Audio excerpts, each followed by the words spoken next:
రాజస్థాన్లో ఇప్పుడు మీ మీ మీ దగ్గర డిఎల్పి డిస్టెన్స్ లెర్నింగ్ ప్రోగ్రామ్ అంటే ఆన్లైన్ లేదా ఇంకొక మాధ్యమం ద్వారా ఆన్లైన్లో అందుకున్నాడు.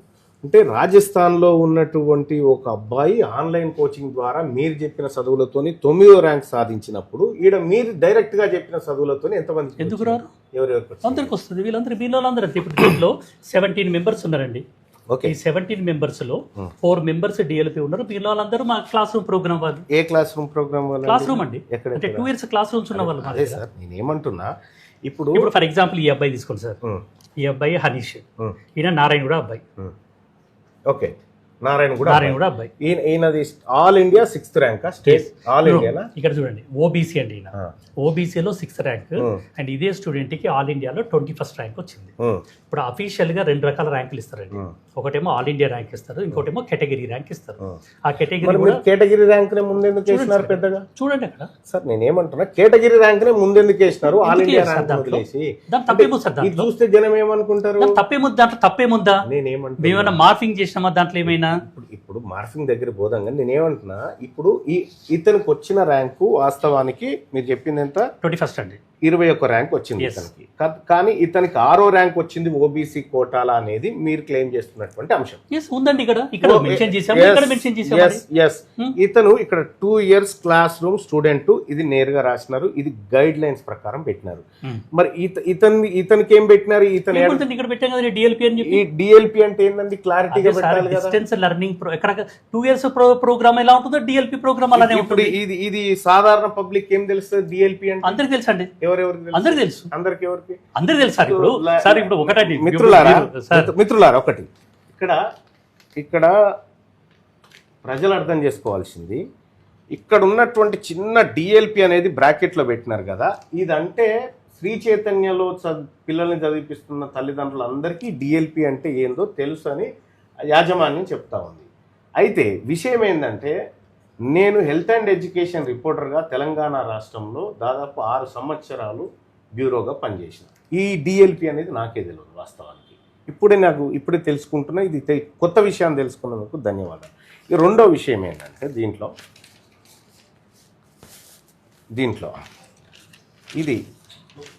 ఇది ఏ సైజులో ఉండాలన్న నిబంధన ఏమన్నా తెలుసా మీకు?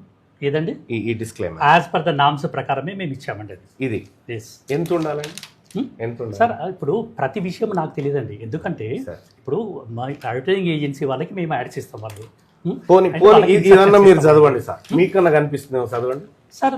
డిస్క్లైమర్ చదవండి సార్. ఇప్పుడు as per the guide lines of advertising agency ప్రకారం మేము ఇచ్చాం దాంట్లో. సార్ ఇక్కడ ఈ అద్దాలు, నేను వాస్తవానికి ఈ అద్దాలు ఎప్పుడు పెట్టుకోను, ఈ చిన్న అక్షరాల కోసం అద్దాలు తెచ్చుకున్నా. ఇక్కడ note any in advertisement error published in this advertisement could be brought to our notice అని చెప్పి మీరు ఇంత చిన్నగా పెట్టినారు. ఇది పెట్టాల్సి, ఇదంతా పర్ఫెక్ట్ అయినాక ఇది పెట్టాల్సిన అవసరం ఎందుకు సార్? ఇప్పుడు ఫర్ ఎగ్జాంపుల్ ఇప్పుడు మన ఇదంతా కూడా కంప్యూటర్ ఆపరేటర్లు టైప్ చేస్తారు. ఏదైనా తప్పు జరగవచ్చు, హాల్ టికెట్ నెంబర్ తప్పు ఉండొచ్చు, పేరు తప్పు ఉండొచ్చు, దాని తప్పేమో సార్ దాంట్లో. అంతే. అంటే ఇప్పుడు మేము చెప్పింది ఏది మీరు వినరా? అంటే మీరు ఏదైతే అంటారో దానికి మేము సార్ ఇప్పుడు మీరు యాడ్ దీంట్లోనే ఉన్నారు. అండ్ మన ఆపరేటర్స్ ఎన్ని సందర్భాల్లో కంప్యూటర్ మిస్టేక్ చేస్తారో మీకు తెలుసు. అలాంటిది ఏదైనా జరుగుతుందేమో అని ఎర్రర్ జరగవచ్చు. కానీ ఆ జరిగిన ఎర్రర్ జరిగితే ఇగో దీన్ని సంప్రదించండి అని ఒక పెద్దగానన్నా రాస్తే అయిపోయేది కదా. ఇప్పుడు మీరు చెప్పారు కాబట్టి నెక్స్ట్ ఇయర్ నుండి పెద్దగా రాస్తాము. మీరు చెప్పారు కదా సార్. నెక్స్ట్ ఇయర్ నుంచి ఎట్లా ఏనిస్తామండి? ఎందుకు ఏనివ్వరండి? ఇట్లా చీట్ చేసే ఎక్కడ చీట్ చేసినామండి? ఎక్కడ అంటే ఇప్పుడు మీరు ఒకటండి, మీకు ఇప్పుడు నేను మా ప్రోగ్రామ్స్ మీకు చెప్పాను. నేను మా ప్రోగ్రామ్స్ ప్రకారం మా పిల్లలు ఇది డిసిఎల్ ఇంకా ఏమేమి డిఎల్పి ఇంకేమి నేను రెండు చెప్పానండి. 2 ప్రోగ్రామ్స్ ఉంటాయని చెప్పాను. ఒకటి డిఎల్పి, ఇంకోటి క్లాస్ రూమ్ ప్రోగ్రామ్ అని చెప్పాను నేను. మరి ఇప్పుడు ఆ ప్రోగ్రామ్ అక్కడ మెన్షన్ చేశాం కదా. ఇది తల్లిదండ్రులకు తెలుస్తుందా ఇది? సార్ మీరు అదే క్వశ్చన్ మళ్ళీ అడుగుతున్నారు. చెప్తాను నేను. ఇప్పుడు ఈ వ్యవస్థలో ఉన్న వాళ్ళకి అంటే ప్రతి పేరెంట్కి తెలియకపోవచ్చు. నేను ప్రతి పేరెంట్కి ప్రపంచంలో జరిగే ప్రతి విషయాలు తెలియదు. ఎవరైతే ఎడ్యుకేషన్ సిస్టంలో ఉన్నారో వాళ్ళకి తప్పకుండా డిఎల్పి ప్రోగ్రామ్ అని తెలుసు. ఎప్పటి నుండి? కోవిడ్ తర్వాత తెలుసు. కోవిడ్కి ముందు తెలుసు అని చెప్పి నేను కూడా అనలేను. ఓకే, ఇప్పుడు మొత్తం నీట్ ఎగ్జామ్ ఎన్ని మార్కులకు ఉంటుంది? 720 సార్. ఈ 706 మార్కులు వచ్చిన విద్యార్థులు ఎవరైనా ఉన్నారా మీ శ్రీ లేరండి. చైతన్యలో? లేరు. ఎవరికి రాలే కదా? లేరండి. ఎవరికి రాలే కదా? 2 years ప్రోగ్రామ్ లో లేరు. 2 years ప్రోగ్రామ్ లో లేరు. డిఎల్పిలో ఉంటారు. 2 years అంటే మీరే క్లాస్ రూమ్ లో కూర్చోబెట్టి చెప్పేటోళ్ళకైతే రాలే. చెప్తున్నాం కదా సార్ నేను కూడా ఇప్పుడు. వాళ్ళకైతే రాలే కదా సార్? 2 years ప్రోగ్రామ్ వాళ్ళకి మీరనే 706 రాలేదు. రాలే కదా? డిఎల్పి వాళ్ళకి వచ్చింది. డిఎల్పి వాళ్ళు మీ వాళ్ళు కాదా? ఎందుకు మా వాళ్ళు ఎందుకు కాదండి? మీరెవరు అంటారండి మా వాళ్ళు కాదని చెప్పేసి? ఎలా అంటారు? ఎందుకన్నారండి? ఇప్పుడు ఫర్ ఎగ్జాంపుల్ మీరు ఇందులో అడ్వర్టైజ్మెంట్ వేసుకోవాలంటే వాళ్ళ తల్లిదండ్రుల అనుమతి తప్పనిసరి. 100% వీళ్ళ తల్లిదండ్రుల అనుమతి ఉంది. అండ్ వాళ్ళ అప్లికేషన్ ఫామ్ ఫిల్ చేస్తారు. అండ్ వాళ్ళ అప్లికేషన్ ఫామ్ ఫిల్ చేసిన తర్వాతనే అండ్ కాలేజ్ లో ఎన్రోల్ అయిన తర్వాతనే వాళ్ళకి మేము క్లాసులు చెప్తాము. ఎన్రోల్ కాకుండా క్లాసులు చెప్తాము. మీరు క్లాసులు చెప్పలే ఇలా కానీ మీరు అనుకుంటే ఎట్లా సార్? మీరు ఇంకోటి ఇప్పుడు నేను మీకు చాలా స్పష్టంగా చెప్పాను. నేను వాళ్ళకి మేము ఆన్లైన్ లో క్లాసులు చెప్తాము జూమ్ లో. ఆన్లైన్ లో చెప్పేటోనికి ర్యాంక్ వస్తుంది, ఈడ కూర్చొని చెప్పేటోనికి ఎందుకు చెప్తున్నాను కదా. ఏ ఒక్కరికి ఎంతమంది రాసిరు? అందరికి వస్తారు. శ్రీ చైతన్య నుంచి ఎంతమంది రాసిరు? శ్రీ చైతన్య నుండి తెలంగాణలో నుండి దాదాపు 8,500 చేంజ్, అంటే దాదాపుగా అంతమందికి 8,500 మెంబర్స్ అండి. సో 8,500 మెంబర్స్ లో ఇప్పుడు పోయినసారి కట్ ఆఫ్ ను దృష్టిలో పెట్టుకుంటే ఎంత మందికి ఎంబీబీఎస్? దాదాపు ఇప్పుడు 8,500 చెప్పండి చూడండి. దీంట్లో దాదాపుగా అంటే మీకు ఇంకోటి కూడా చెప్తున్నానండి. 1 second మీకు చెప్తాను. నేను మీకు కూడా ఒక విషయం తెలియాలి. అంటే ఎందుకంటే ఇప్పుడు అందరికీ అన్ని విషయాలు తెలియకపోవచ్చు. ఇప్పుడు మొత్తం ఇండియాలో 130,000 సీట్స్ ఉన్నాయండి. ఒక 2 minutes స్పేర్ చేయండి. 130,000 సీట్స్ ఉన్నాయి. ఈ 130,000 సీట్స్లలో దాదాపు 75,000 సీట్స్ కేటగిరీ ఏ, అంటే ఫ్రీ సీట్స్. అంటే ఆల్ గవర్నమెంట్స్ 75,000, అరౌండ్ 75. అంటే గవర్నమెంట్లో ఉండే అన్ని ప్లస్ ప్రైవేట్లో ఉండే 50%. Around 75,000. 23 lakhs of students every year రాస్తున్నారండి. అంటే 23 lakhs by 75,000 అంటే ఇట్ ఈస్ నియర్లీ 1:35. అంటే 1:30 ఉంటుంది. అంటే ప్రతి 30 మందిలో ఒకరికి మాత్రమే సీట్ వస్తుంది. ఇది ఆల్ ఇండియా. అదే తెలంగాణకి రండి. తెలంగాణలో దాదాపు 10,250 సీట్స్ ఉన్నాయండి. ఈ 10,250 సీట్స్లో దాదాపుగా 5,200 వరకు కేటగిరీ ఏలో ఉంటాయి. అరౌండ్ దట్ 5,500 వరకు ఉంటాయి కేటగిరీ ఏలో. అంటే జనరల్గా మేము కేటగిరీ ఏ సీట్లనే కన్సిడర్ చేస్తాం, ఎందుకంటే ఫ్రీ సీట్స్ కాబట్టి. మిగిలినవి ఏంటంటే B category and NRI quota ఉంటుంది. మేము కేటగిరీ ఏనే కన్సిడర్ చేస్తాం. ఇప్పుడు ఈ 75,000 స్టూడెంట్స్ ఎవ్రీ ఇయర్ తెలంగాణలో ఎగ్జామ్ రాస్తారు. 5,500 సీట్స్ అంటే దాదాపుగా 1:15. దాదాపుగా 1:15 తెలంగాణలో. అంటే ప్రతి 15 మందికి ఒక సీట్ వస్తుంది.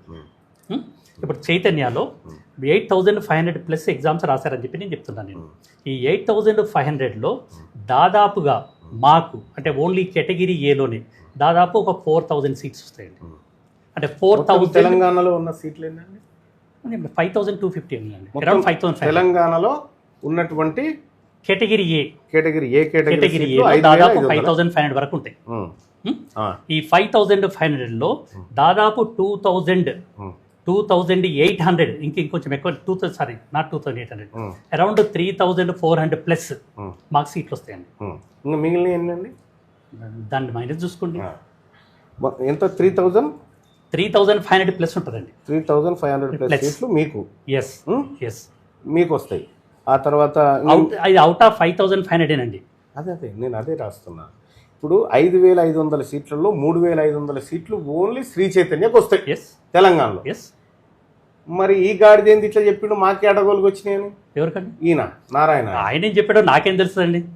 నాది నేను చెప్పుకుంటాను కానీ ఆయన చెప్పిన దానికి నేను ఆన్సర్ చేయలేను కదా. అచ్చా, ఇప్పుడు ఈ 3,500 వస్తాయి అన్నారు కదా, ఇందులో ఒక 3,000 పేర్లు చెప్పండి. 3,000 మంది. 3,000 కాదు, మొత్తం 3,500 మంది పేర్లు చెప్పగలను. చెప్పండి. ఎందుకంటే వాళ్ళు మా దగ్గర చదివిన వాళ్ళు. వెరీ గుడ్, చెప్పండి. ఏం చెప్తే ఎట్లా చెప్తానండి? లిస్ట్ ఎట్లా గుర్తుంటుందండి నాకు? లిస్ట్ ఇవ్వండి. ఇప్పుడు 3,500 మంది పేర్లు మీరు అడిగితే నేను చెప్పగలను. 3,500 మీకు వస్తున్నాయని తెలుసు, ఆ పిల్లల వివరాలు మీకు తెలియదు. పిల్ల వివరాలు ఎందుకు తెలియదు అండి? సిస్టంలో ఉంటుంది. ఇవ్వండి సార్. మీకు ఎందుకు ఇస్తాను సార్ నేను అది? మీకు ఎందుకు ఇస్తాను నేను అది? ఇప్పుడు మీరు కాంపిటెంట్ అథారిటీ దగ్గరికి వెళ్ళి అడగండి. అడిగితే వాళ్ళు ఇస్తారు, వాళ్ళు తప్పకుండా.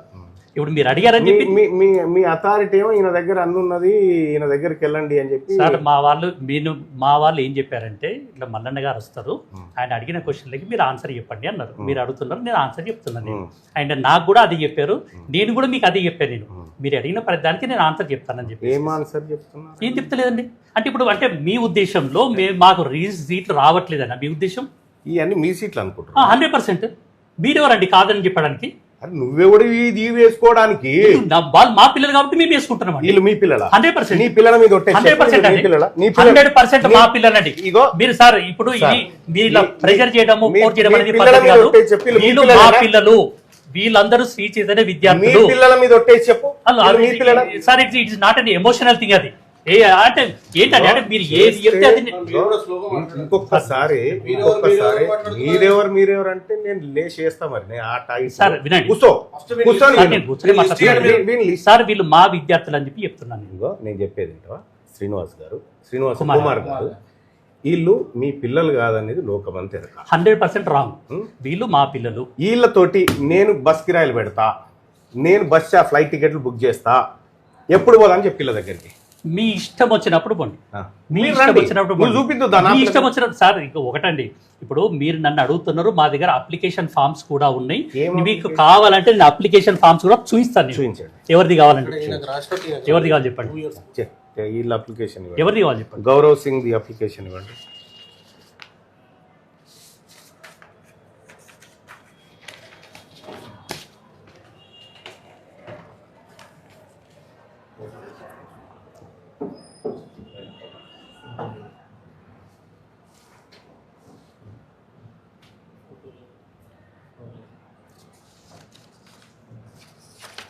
గౌరవ్ సింగ్ ది ఫోటో లేదా ఇక్కడ?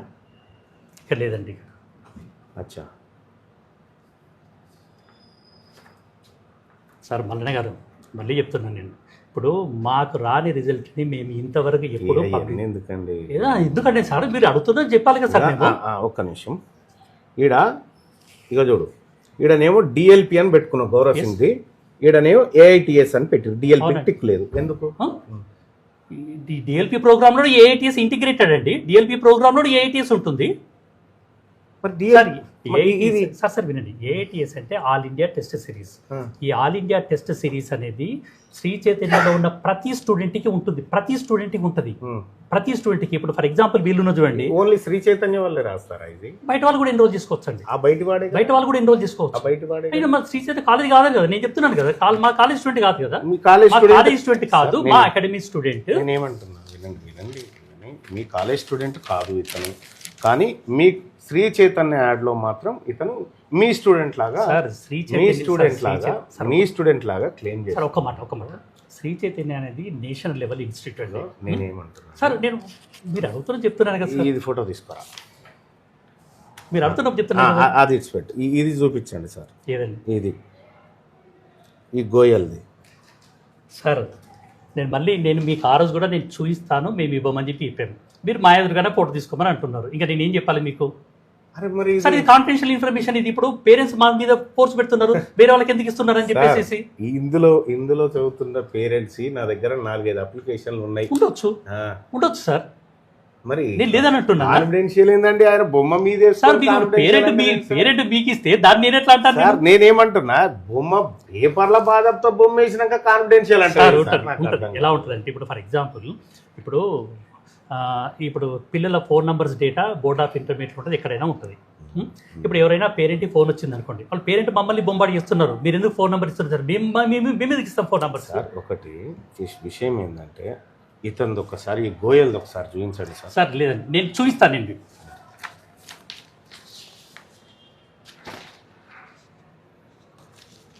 ఉపలక్ష గోయల్ అండి, మరి కావాలంటే తీసుకో. మరి ఫోటో ఎందుకు లేదండి? ఈ అప్లికేషన్ కూడా ఫోటో లేదు కుమార్ గారు సార్. ఈ అప్లికేషన్ కూడా ఫోటో లేదు. ర్యాంకర్లకి ఫోటో లేదు సార్. ఏంటంటే వీళ్ళు అప్లికేషన్ అంతా ఆన్లైన్లో ఫిల్ చేస్తారు, ఆన్లైన్లో ఫోటో పెట్టడానికి ఉండదు. సో తర్వాత ఫోటోస్ ఇస్తారు. అందు గురించి అని చెప్పేసి దీనిలో ఫోటో ఉండదు. వేరే వాళ్ళు ఉన్నాయి కదా. ఏంటి సార్? వేరే వాళ్ళు ఉన్నాయి కదా. వేరే వాళ్ళవి ఉన్నాయి కదా సార్ ఈ అబ్బాయి ఉంది, ఈ అబ్బాయిది లేదు, ఈ అబ్బాయిది ఉంది, రకరకాలు ఉంటాయి సార్ దాంట్లో. కాదండి, నేను ఇవి ఎట్లా నమ్మశక్యం అవుతుంది అంటున్నాను. సరిగా ఇప్పుడు మిమ్మల్ని నమ్మించడానికి నేను ఇక్కడ లేను సార్. మీరు నన్ను అడిగారు విషయం ఏంటంటే సార్, ఇప్పుడు ఫర్ ఎగ్జాంపుల్ మీకు ఒక మాట చెప్తాను. ఇప్పుడు ఒక పేరెంట్ అడ్మిషన్ చేసుకోవడానికి ఒకటి రిక్వెస్ట్ చేస్తున్నా కుమార్ గారు, చెప్పండి సార్. ఎనఫ్ ఈజ్ ఎనఫ్, చాలు. ఇంకా ఈ చీటింగ్, ఈ విద్యా సంస్థల చీటింగ్ చాలు సార్. చీటింగ్ కాదు సార్. ఇప్పుడు ఒకటి సార్, సార్ కుమార్ గారు చెప్పేది వినండి. నేను మంచిగా రెస్పెక్ట్గా మీకు చెప్పి పోతున్నా. Enough is enough. జరిగిన చీటింగ్, మోసం జరిగిపోయింది. ఇంకొకసారి ఈ ప్రజల్ని, ఈ విద్యార్థులని, వాళ్ళ తల్లిదండ్రులని ఎట్టి పరిస్థితిలో చీటింగ్ చేయకుండా జాగ్రత్త పడండి. ఒకవేళ ఆన్ రికార్డ్ చెప్తున్నా, ఒకవేళ ఇంకొకసారి ఇట్లాంటి అడ్వర్టైజ్మెంట్లు కానీ, ఇట్లా ప్రజల్ని తప్పుదోవ పట్టించేటువంటి కానీ ఏమైనా వస్తే నేరుగా నేనే వచ్చి తంతా. ఇది మీ యాజమాన్యానికి చెప్పండి. ఓకే, నేను చెప్పాలా? మీరు చెప్పారు కదా సార్. సార్ ఇప్పుడు మీరు చెప్పారు కదా. వదిలే 2 years కోర్స్ అని చెప్పింది. పెట్టింది అప్లికేషన్ 2020. ELP అంటే 2 years కోర్సేనండి. ELP అంటే తీసుకో కుమార్ గారు. నా వ్యూ నేను చెప్పిన నేను తల్లిదండ్రులకు ఇది పేదవాడి సొమ్ము, డబ్బు, ఎన్నో ఆశలతోని ఓ కలల ప్రపంచాన్ని ఊహించుకొని ఇందులో పిల్లల్ని జాయిన్ చేస్తూ ఉన్నాడు. దయచేసి మీ యాజమాన్యానికి తెలియజేయండి. ఇంకొకసారి ఇట్లాంటి అడ్వర్టైజ్మెంట్లు వేసి జనాన్ని కన్ఫ్యూజ్ చేసి విద్యను వ్యాపారంగా మార్చి పేదవాళ్ళని అట్రాక్ట్ చేసే దానికి మీరు జిమ్మిక్కులు చేయడం బంద్ చేయండి అని చెప్పిండు అని మీ యాజమాన్యం గారికి తీన్మార్ మల్లన్న గారు చెప్పిండని చెప్పండి. ధన్యవాదాలు. శ్రీ చైతన్య, మొన్న నారాయణ భాగవతం చూశారు కదా, ఇవాళ శ్రీ చైతన్య సేమ్ అవే ఫేక్ ర్యాంకులు, డిస్టెన్స్ లెర్నింగ్ ప్రోగ్రామ్ మోసాలు, అన్ని రకరకాల చిత్ర విద్యలన్నీ వాడి ప్రజల్ని, విద్యార్థుల్ని, తల్లిదండ్రుల్ని కన్ఫ్యూజ్ చేసి లక్షల కోట్ల రూపాయలు విద్యార్థుల దగ్గర నుంచి ఈ నీట్ల పేరు మీద, ఎంసెట్ల పేరు మీద ఈ కార్పొరేట్ వ్యవస్థలు గుంజుతా ఉన్నాయి. ఇవాళ ఇదే అంశం పైన శ్రీ చైతన్య యాజమాన్యాన్ని ఎవిడెన్స్ అడడానికి వస్తే ఎవిడెన్స్ లేవట, వాళ్ళ దగ్గర ఎవిడెన్స్ లేవట, మేము సూచాయగా చెప్తామని చెప్తా ఉన్నారు. యాజమాన్యం బారిపోయింది, ఓ మధ్యలో ఒక ఆయనని పెట్టిపోయింది. ఇక్కడ ఇంకొకసారి ఇక్కడి నుంచి చెప్తా ఉన్నా, ఈ శ్రీ చైతన్య ఈ బ్రాంచ్ కానీ చెప్తా ఉన్నా, ఇంకొకసారి శ్రీ చైతన్య కానీ, నారాయణ కానీ, ఇంకెవడన కానీ ఈ తప్పుడు ర్యాంకులు వేసి అడ్వర్టైజ్మెంట్లు వేసి జనాన్ని తప్పుదోవ పట్టిస్తాం, విద్యార్థులను తప్పుదోవ పట్టిస్తామంటే ఖచ్చితంగా తంతం అనేటువంటి విషయాన్ని చెప్తా ఉన్నాము. విద్యార్థుల జీవితాలతోని, వాళ్ళ డబ్బులతోటి, వాళ్ళ జీవితాలతోని, వాళ్ళ తల్లిదండ్రులతోని ఆటలు ఆడుకోవద్దని హెచ్చరిక చేస్తా ఉన్నాం. మొదటిసారి ఏం కాదు, గవర్నమెంట్ చర్యలు తీసుకోవచ్చు కదా. పెద్ద యాడ్స్ ఇస్తా ఉన్నాయి, గవర్నమెంట్ కు పని శాత కానప్పుడు ప్రజలే ఆ పని చేస్తారు. ఆ పని త్వరలోనే అవుతుంది ఖచ్చితంగా. Thank you.